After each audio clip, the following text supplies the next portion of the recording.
ज्ञान विज्ञान के पूंजीभूत स्वरूप। ज्ञान विज्ञान विस्तीर्य समुद्र मथनो यथा, गरलपान अमृतश्च शिष्यत्व एव दीयते। हे गुरुदेव, आप ज्ञान के अथाह सागर हैं और विज्ञान के अनंत मानसरोवर हैं।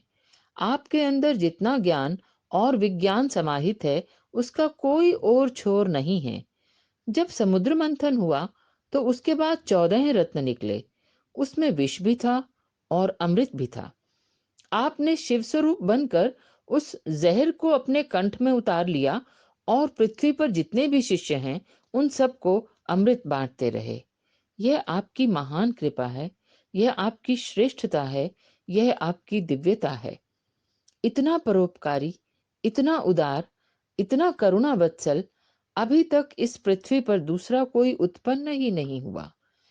आप में ये सभी गुण विद्यमान हैं, इसलिए हम सभी शिष्य सौभाग्यशाली हैं कि आप जैसे विराट व्यक्तित्व के अंग हैं, धड़कन हैं, चेतना हैं, प्राण हैं और आपकी आत्मा का एक हिस्सा हैं।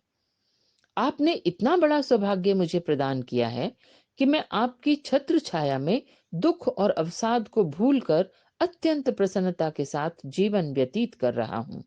किंतु कभी-कभी ऐसा भी लगता है जैसे यह सारा कार्य मैं स्वयं कर रहा हूँ, और ऐसे विचार आते ही मैं दुख के घनीभूत कोहरे में यूं गुम होने लगता हूँ कि मुझे अपने सिवाय और कुछ दिखता नहीं है।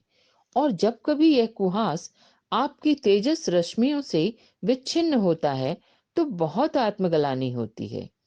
फिर बह उठते हैं पश्चाताप के अश्रु। गुरुदेव, अब तो यही प्रार्थना है, खुदा हमको ऐसी खुदाई न दे कि अपने सिवा कुछ दिखाई न दे। खुदा हमको ऐसी खुदाई न दे कि अपने सिवा कुछ दिखाई न दे। खतावार समझेगी दुनिया मुझे, अब इतनी ज्यादा सफाई न दे।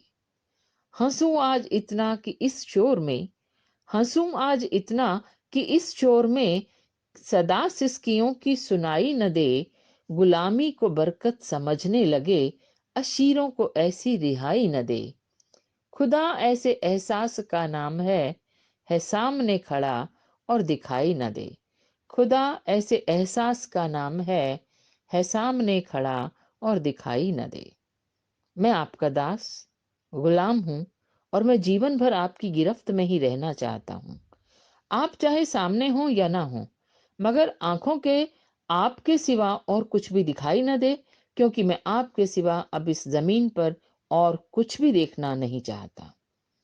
वास्तव में ही यह मेरा सौभाग्य है कि मैंने आपके जैसा गुरु पाया। यह मेरे कई कई जन्मों के पुण्य हैं कि आपने कृपा की और अपने सीने से लगाया।